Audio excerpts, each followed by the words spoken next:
वस्सलातु वस्सलामु अला सय्यदिल अंबिया'i वल मुरसलीन الذي سمي في السماء بأحمد وفي الأرض بأبي القاسم محمد اللهم صل على محمد وآل محمد. આ દર્શમાં પધારેલી માનવંતી દીકરીઓ તથા બહેનો, માનવંતા નવયુવાનો તથા વડીલો, અસ્સલામુ અલૈકુમ વરહમતુલ્લાહિ વબરકાતુહ. એકોલોજી અને યાની ઇસરાફ અથવા તો બગાડો તથા પાણીના સિલસિલામાં આપણે ચર્ચા વિચારણા કરતા હતા અને હું કોશિશ કરું છું કે આજે આ પાણીનું સુજે કદાચને આપણે એક છેલ્લો પોઈન્ટ રહ્યો છે એના બારામાં ખુલાસો કરીશ અને ત્યાર પછી ઇન્શાલ્લાહ આવતા દિવસોમાં આપણે એ જ એકોલોજીના સિલસિલામાં પણ બીજા સુજે ઉપર આપણે આવશું. puisque પાણીની વાત આવતી હતી અને આપણે દરરોજના થોડાક ઇન્ફોર્મેશન યા સ્ટેટિસ્ટિક દેતા હતા. 11 વર્ષના 2011ના જે સ્ટાર્ટ હતા યા જે કિતાબ પારેત્ર થઈ હતી 2011માં એના ભાસથી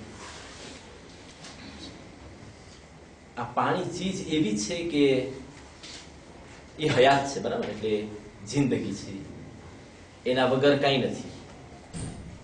આજે છેલ્લા નુકતા એટલે છેલ્લા પોઈન્ટમાં હું કોશિશ કરીશ કે આપણે ઇસ્તવાર યા કુરાનની નજરથી પાણીના શું ઇવેન્ટમાં કુરાનમાં યા ઇસ્લામના ઇસ્તવારમાં કેવી રીતના પસાર થયા છે એના ઉપર ખાલી થોડો ઘણો ખુલાસો કરીશ. મને એ જ કહેવું હતું જ્યારે અમુક વર્ષોમાં અમુક લોકોએ સવાલ કર્યો હતો કે આ કુદરતનું શું કાનૂન હશે, એટલે શું કાયદો હશે કે અમુક ઠેકાણે પાણી આબોહવામાં છે ને અમુક ઠેકાણે પાણી નથી. આ સવાલ છે ને જ્યાં ડેઝર્ટ છે અહીંયા પાણીની તકલીફ છે, એટલે પાણી નથી હોતું. છેલ્લે જ્યારે ઇન્સાને મગજ દોડાવ્યો હતો આ જ પાણીના સિલસિલામાં, તો એવું નથી કે પાણી નથી, એની વપરાશની રીત અલગ છે, પણ પાણી નીકળી આવે છે. એમ કહે છે કે શિલીનું એક ડેઝર્ટ છે શિલીમાં, એનું નામ છે ચુંગુંગો. આ ડેઝર્ટની અંદર પાણી નથી, પણ ત્યાંના રહેવાસી લોકો એ લોકોના તરસ પ્રમાણે ને જરૂરિયાત પ્રમાણે પાણી વાપરે છે. એ લોકોએ શું કર્યું, એ લોકોએ મોટી મોટી ફીલે નાખી હવામાં. તો જ્યારે ડેઝર્ટ હોય ને ઠંડકના ટાઈમમાં જ્યારે હવા ફૂંકાય તો એ હવા જ્યારે ફીલેમાંથી પસાર થાય તો એ પાણીના રોજે પેદા કરે ફીલે ઉપર ને નીચે એ લોકોએ ફીલેના નીચે પર બારું ગુતિયાર નાખી દીધું હોય તો એ રોજે ફીલેમાંથી પસાર થઈ ગુતિયારમાં જાય ને સિત્યારમાં ભેગું થાય અને સિત્યારમાંથી આખું ગામ આલીમાંતે થાય છે પાણીથી. કમાલ છે આ, પણ છે. એટલે ઇન્સાન જ્યારે કોશિશ કરે છે તો કાંઈક ને કાંઈક કુદરતે ઇંતજામ કર્યો હોય છે. આ ફોગટનું કાંઈ નથી, એટલે હવામાં એ પાણીના ટીપા કુદરત ભેગા કરી લે છે, ઇન્સાન એનો ઉપયોગ કરી શકે છે. એ એક. પછી જ્યારે આ પાલેસ્તીનનો જે રેજિયોન છે મોયન ઓરિયાનો સેન્ટર,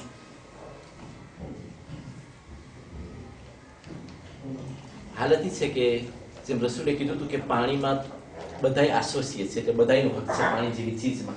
આ પાણી એમ નથી કે કોઈ કહી શકે કે આ મારી મિલકિયતને છે ને ઓલો ફલાણો ના પી શકે યા આ રંગનો ના પી શકે ને આ નેશનાલિટીનો ના પી શકે ના, એ વાત નથી. પાણીનો ઇસ્તેમાલ બધાય કરી શકે છે, બધાયનો ધ્વા છે. પણ હાલત એવી છે કે પાલેસ્તીનની અંદર એટલે ફ્રોન્ટિયરની અંદર જો પાલેસ્તીનિયને પાણીની સગવડ માટે કૂવો ખોદવો હોય તો એને મનાય છે. પાલેસ્તીનિયને કૂવો ખોદવાની મનાઈ છે. એને ગવર્નરમાં ઇઝરાયલની તરફથી રજા ખપે યા મ્યુનિસિપાલિટી જોઈને રજા દે, મેરી એને રજા દે તો જ એ લોકો કૂવો ખોદી શકે. આ હાલત છે મુસલમાનની. હાલાકી ઇઝરાયલ માલગ્રે આ ડેઝર્ટના હોવા છતાંય એગ્રીકલ્ચરમાં પહેલા નંબરે આવે છે. એના ઓરાંજ એટલા બધા એક્સપોર્ટ થાય છે, મને ખબર નથી કે હજમાં જ્યારે આપણે જાય છે ને આપણે ઓરાંજ મળે છે ને એમાં ઓતોકડા હોય છે કે આ ઇજિપ્તથી આવે છે, મને ઓફો નથી ખબર એસ કે ઇજિપ્તના છે કે ઇઝરાયલથી થઈને આવે છે ઓરાંજ અને બધા મુસલમાન ખાય છે. આ અલગ ડિસ્કશન છે, પણ જસ્ટ એક ઇન્ફોર્મેશન તરીકે ને હોય છે એ ઓરાંજ હોય છે. જ્યારે આપણામાં હમણાં કોઈ સવાલ કર્યો હતો કે કોઈએ હદિયામાં ખજૂર દીધી હશે, કોઈને કીધું કે તમે રમઝાન મહિનામાં દેજો, ખજૂર આલા ભાસ વધારે તો માગ્રેબમાંથી, અરબી સઉદી કે ઈરાક, આ રેશિયોમાંથી વધારે ખજૂર આવે છે. એટલે ઘણા ખજૂરમાં માર્ક દેતા હોય કે આ નામની ખજૂર છે, આ નામની. તો ખજૂરમાં લખેલું તો કેલિફોર્નિયા નામ હતું. તો કોઈ સવાલ કર્યો કે આ કેલિફોર્નિયા લખેલી ખજૂર છે, આ કોઈ હરિયામાં દીધી હતી મારી મુબારક રમઝાનમાં દેવા વાસ્તે, એસકે આપણે દઈ શકીએ? તમને લાગતો કે કેલિફોર્નિયાની ખજૂર પછવાડે યહૂદીનો હાથ હોય અને આ યહૂદી તરફથી હોય ને આપણે લોકોને કેમ મુબારક રમઝાનમાં આના નામથી આપણે દઈ શકીએ? જો કે હું મજલિસમાંના બારામાં ઈશારો કરી દીધો હતો કે આપણી લડાઈ અટાણે આ નામ પરથી, આ નાનઠા આંભાર્ગો તરફ નથી. જો આના ઉપર હશું તો આપણે રહી જશું, વધારે રહી જશું. આપણી લડાઈ છે શિક્ષણ, આપણી લડાઈ છે ભણતર, આપણી લડાઈ છે એવોલ્યુશન. જેમ આપણે આગળ વધશું ને તો આપણે બરાબર થઈ શકશું, નકર આપણે ચવાઈ જશું. હું કોકા ના પીવું, યા સ્ટારબક્સની કફે ના પીવું, યા કેલિફોર્નિયાની ખજૂર ના વેચું, એમાં હવે જાજો ફેર નહીં પડે. અને દૂધ ફાંસો મેં મજલિસમાં કીધું તો શિસ્તર આપેલ તરીકે કે જ્યારે એક ગ્રુપે આગા સિસ્તાનીને આ બારામાં સવાલ કર્યો હતો કે આગા આ માગદો ને KFC ને સ્ટારબક્સ ને અમુક લોકો છે જેમ કે કોકા, એક લિસ્ટ બારે કાઢ્યું હતું કે આ લોકો છે જે લોકો કોઈ ઇઝરાયલની એલિયનને સુતેનીર કરે છે અને એ ઇઝરાયલની અમુક પાર્ટીના પૈસા એટલે આ કોકાની એફિમ બેનિફિસ કોઈ ઇઝરાયલને જાય છે ને ઇઝરાયલી મુસલમાનને મારે છે ને હું મારા ગામમાં કોકા પીવું, મારો કોન્ટ્રીબ્યુશન છે મુસલમાનને મારવા માટે. જ્યારે લોકોએ સવાલ કર્યો આગળથી તો આગળ ઇન્સાન જોઈને આગળ કીધું તો સવાલ શું છે લોકો કે આગા એસકે અમે કોકા પી શકે કે ના પી શકે? કે શું કહ્યું? તો આગળ જોઈને કીધું કે તમે તમારા દીકરા દીકરીઓને દુનિયાની સારામાં સારી યુનિવર્સિટીમાં ભણાવો. એટલે આગળ અમે સવાલ કોકાનો કરે છે, કોકા પી શકે કે ના પી શકે, ને આગળ જવાબ દે છે કે તમે યુનિવર્સિટી ભણાવો. એસકે આગળને નથી ખબર કે મોટી મોટી યુનિવર્સિટીના માલિક તેના રેક્ટર કોણ છે? હમણાં સુધી ખબર છે આગળ કે આ મોટી મોટી દુનિયાની યુનિવર્સિટી ચલાવે છે કોણ અને કોણ એના પ્રોગ્રામ તૈયાર કરે છે? તો આગળ કોકાના જવાબમાં એમ કહે છે કે આ સવાલ ભૂલી જા માર બાપ, અને તું તારા દીકરા દીકરીને દુનિયાની સારામાં સારી યુનિવર્સિટીમાં ભણાવે. જો આ સિચ્યુએશનમાં આપણે આવશું ને તો કાલે મુકાબલો થઈ શકશે. બસ બહુ મોડું થઈ ગયું છે. અને એનીવે જ્યારે કોકાનું પૂછ્યું તો શું કામ માલબોરોનું ને ભેન્સનનું ના પૂછ્યું? બસ કે તમારા આદત છે, બરાબર ને? એટલે હું બજારનો આદિ છું, હું આદિક છું બજારનો, તો એ હું નહીં પૂછું એસકે માલબોરો દે છે નથી દેતા. બધાને ખબર છે કે કેવી છે ને કેવી રીતના જાય છે ને બેનિફિટ ક્યાં જાય છે એચેતેરા. પણ એ ના પૂછ્યું, ખાલી કોકાનું પૂછ્યું. જો આ વાત નીકળે તો ચર્ચા થાય ને જરાક મૂવમાં થઈ સોસાયટીમાં, અને આપણે વાત નીકળે કે કોકા પીવાનું બનાવી ગઈ છે, ભૂજાલેવાના બનાવી ગઈ છે, આમ છે આમ છે, હવે એસી તો juste કહેવા માટે આ ઇઝરાયલ જ્યારે ઓરાન્જનું પ્રોડક્શન શરૂ કર્યું આ ડેઝર્ટની અંદર, તો પાણી બહુ ખપે. તો આ પહેલી એટા એવી હતી જે આ સિસ્ટમ વાપરી લોકોએ મિક્રોથીઓ નાખ્યા. એટલે ઇરિગેશન આમ પ્રોપાસી થાય ની બદલીમાં એ લોકોએ નાના તીઓ નાખ્યા જમીનમાં, અને એ નાના તીઓ ગુત પર ગુત રાસીનને આલિમાંતે કરે. અને આવી રીતે પાણીની ઇકોનોમી કરીને એ લોકોએ એગ્રીકલ્ચરને મોટી કરી, અને આ એગ્રીકલ્ચરથી ખૂબ પૈસો કર્યો. તમે કહેવા માટે કે જ્યારે ઇન્સાન કોશિશ કરે છે યા નાતીઓને રિસ્પેક્ટ કરીને ઇકોનોમીથી ઇસરાફ ઉપર નજર રાખીને તો કોઈ પણ દુનિયા આગળ વધી શકે છે. હવે રાપિડમાં હું તમને કુરાનના વિઝનથી અમુક પાણીના ઇવેન્ટમાં પેશ કરું.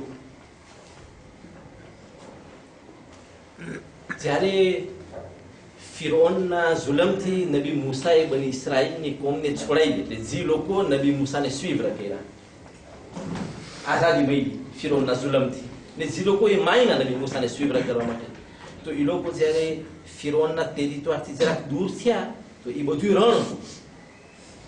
ઇજિપ્તથી નીકળ્યા, ધીઝો મિસરથી નીકળ્યા. પહેલા એ ઇજિપ્ત નહીં હોય તો બાજુનો ઇલાકો હશે, પણ એ જ દરિયામાં ફરતા તે એ બધું આરી જ જગા છે વધારે. તો જ્યારે એ લોકો નીકળ્યા તો પાણીની તંગી આવી, પાણીનો જેવેનમાં છે. તો એ લોકોએ નબી મૂસાને કીધું કે હવે પાણીનો બંદોબસ્ત કેમ થશે? તમે કીધું તમે યાદી ના કરો, હું તમને જમીનમાંથી પાણીનું ફોન્ટેન કાઢીશ. એટલે ખુદાની મદદથી હું જમીનમાંથી પાણીનું ફોન્ટેન કાઢીશ ને આપણે બધા લાભ લેશું. આ ઈ કોમ છે જે વર્ષો સુધી enfin génération ના génération ફિરૌનના એસ્ક્લાવ રહ્યા છે, તે ફિરૌનના દબાણમાં રહ્યા છે. હજી તો આપણે છૂટી મળી છે ને નીકળ્યા છે બારે, તો પહેલો ઇમ્પોઝિશન કર્યો લોકોએ નબી મૂસાને કે જો તું ફોન્ટેન કાઢ તો તું એના 12 રસ્તા કરશે, એટલે 12 રૂઈસો નોખા નોખા કુલે થાય.